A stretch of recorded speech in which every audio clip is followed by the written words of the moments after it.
Comment dynamiser son réseau professionnel?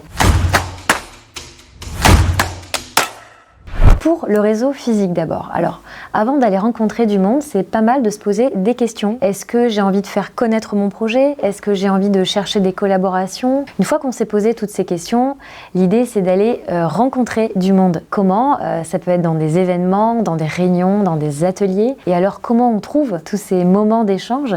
Eh bien, c'est souvent en adhérant à des associations d'entreprises. Alors, comment on choisit son asso? En fonction de son domaine d'activité, de son affinité et en fonction des premières rencontres qu'on peut faire. Et puis il faut tester, il faut y aller, rencontrer du monde avec ou sans amis. Parfois on se dit bon, je connais personne, ça va être un peu dur, mais en fait ça va vous booster pour aller vers les autres, rencontrer un maximum de personnes, donc allez-y quand même. Et puis allez-y avec un esprit associatif. Ça veut dire qu'en fait vous êtes dans le partage, dans le don. Il ne faut pas juste être intéressé et prendre des infos et prendre de la compétence, mais aussi proposer ses propres compétences pour aider voilà, un confrère dans un projet.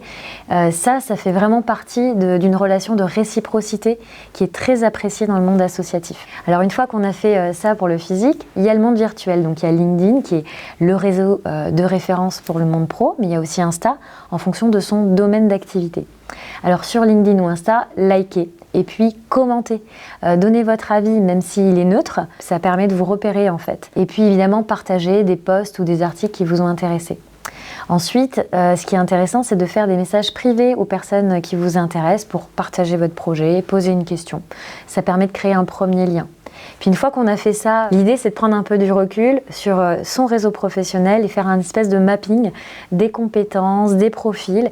Et puis ça va vous permettre du coup de créer des synergies entre le monde virtuel, le monde physique par rapport à votre projet. Voilà pour les astuces. Merci!